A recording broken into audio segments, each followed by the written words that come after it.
Wahana skuter listrik nang mulai tren wan banyak digandrungi bubuhan remaja ini mulai marak di Banjarmasin. Namun salah satu tempat wisata nang sebagai rute skuter listrik di siring 0 km dinilai Wali Kota Banjarmasin bisa membahayakan pengguna jalan lainnya. Lantaran pengguna skuter listrik ini harusnya kada menggunakan jalan umum.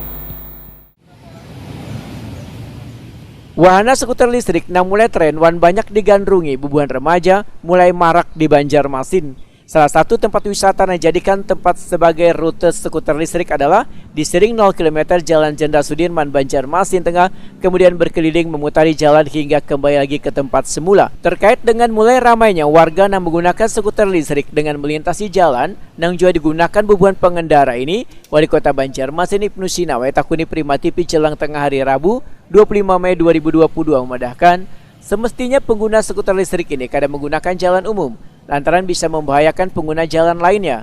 Ibnu Sina meminta pengusaha skuter listrik untuk memberikan atau menyesuaikan rute bagi yang ingin memakai skuter listrik, yaitu menggunakan jalur sepeda sehingga keamanan dan keselamatan pengguna skuter tetap terjaga tanpa mengganggu pengguna jalan lainnya.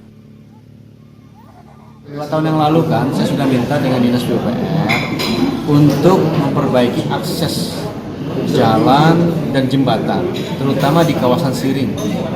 Itu sudah sejak 2 tahun yang lalu dan konsepnya memang sudah ada agar skuter itu bisa dijalankan di tempatnya yang benar. Ya, nanti pasti akan berbagi ruang dengan mobil, roda 4, roda 2, sepeda, pejalan kaki. Kita memang berbagi ruang di jalan, tetapi tetap keselamatan bersenjata. Nah, kami berharap skuter ini dijalankan di ruas-ruas jalan yang memang ada akses untuk jalur sepeda. Nah, jalur sepeda, jalur skuter itu bisa berbagi seperti itu. Sehingga tetap keamanan harus dijaga, keselamatan juga harus dijaga. Walaupun sudah pakai helm, sudah pakai rambu-rambu, pakai klakson, ya. Karena ini kan listrik ya, silent itu ketika dia lewat kan. Kadang-kadang orang nggak dengar.